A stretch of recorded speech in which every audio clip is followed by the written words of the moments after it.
ಸಾಧನ ಎಂಬ ಹೆಣ್ಣು ಮಗಳಿದ್ದಳು. ಅವಳಿಗೆ ಒಂದು ಮಹಾದಾಸೆ ಇತ್ತು. ಒಂದು ದೊಡ್ಡ ಪರ್ವತ ಹತ್ತಬೇಕೆಂದು ಅವಳು ತೀರ್ಮಾನಿಸಿದಳು.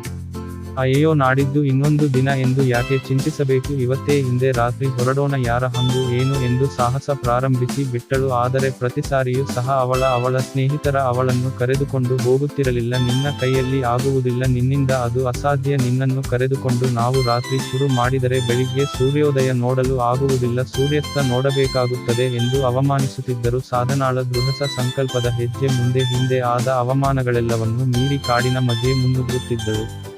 ಅವಳ ಈ ನಡಿಗೆಯ ಮುಂದೆ ಸಮಯವು ತುಂಬಾ ನಿಧಾನವೆನಿಸಿತು. ಅವಳು ಅಂದುಕೊಂಡಿದ್ದಕ್ಕಿಂತ ಬಹಳ ಬೇಗನೆ ಸೇರಿದಳು. ಆ ಒಂದು ಕ್ಷಣ ಬಹಳ ರೋಮಾಂಚನ ಹಾಗೂ ಬಾಳ ಮನಮೋಹಕವ ಕ್ಷಣವಾಗಿತ್ತು. ಆ ಸೂರ್ಯನು ಆಗತಾನೆ ನಿದ್ದೆಯಿಂದ ಎದ್ದೇಳುತ್ತಾ ಕಣ್ಣನ್ನು ಮೆಟ್ಟಿಗಿಸುವ ಹಾಗೆ ಆ ಬೆಳಕು, ಆ ಎಳೆಯ ರಶ್ಮಿಯ ಕಿರಣಗಳಿಗೆ ತನ್ನ ಮನ ಬಿಚ್ಚಿ ಕುಣಿದ ಆ ಕ್ಷಣಕ್ಕೆ ಎಂದು ಭತ್ತದ ಜೀವನದ ಉತ್ಸಾಹ ಚಿಲುಮೆಯ ಪ್ರವೇಶಿಸಿದಂತೆ ಪ್ರಕಾಶನವಾಯಿತು. ದೃಢ ನಿಶ್ಚಯ, ದೃಢ ಸಂಕಲ್ಪ ನಿಮ್ಮಲ್ಲಿ ಒಂದು ಇದ್ದರೆ, ಯಾರು ಅದನ್ನು ಗುರುತಿಸದಿದ್ದರೂ ಗುರುತಿಸಿದರೂ, ಏನು ತಿಳಿಯದ ಹಾಗೆ ಇದ್ದರೂ, ಒಂದು ದಿನ ನಿಮ್ಮಿಂದ ಸಾಧ್ಯವಾಗುತ್ತದೆ. ಅವಮಾನ ಆಪಾಸೆಗಳನ್ನು ಅವರವರ ಅಲ್ಪ ಬುದ್ಧಿಗೆ ಹಾಗೂ ಅವರ ಯೋಗ್ಯತೆಗೆ ಅನುಸಾರವಾಗಿ ತೋರ್ಪಡಿಸುತ್ತಾರೆ. ನಿನ್ನನ್ನು ನೀನು ನಂಬು, ನೀನು ಅಂದುಕೊಂಡರೆ ಎಲ್ಲವೂ ಸಾಧ್ಯ. ಅಸಾಧ್ಯವಾದುದು ಬೇರೆಯವರ ಮನಸ್ಸಿನಲ್ಲಿ ಅಷ್ಟೇ.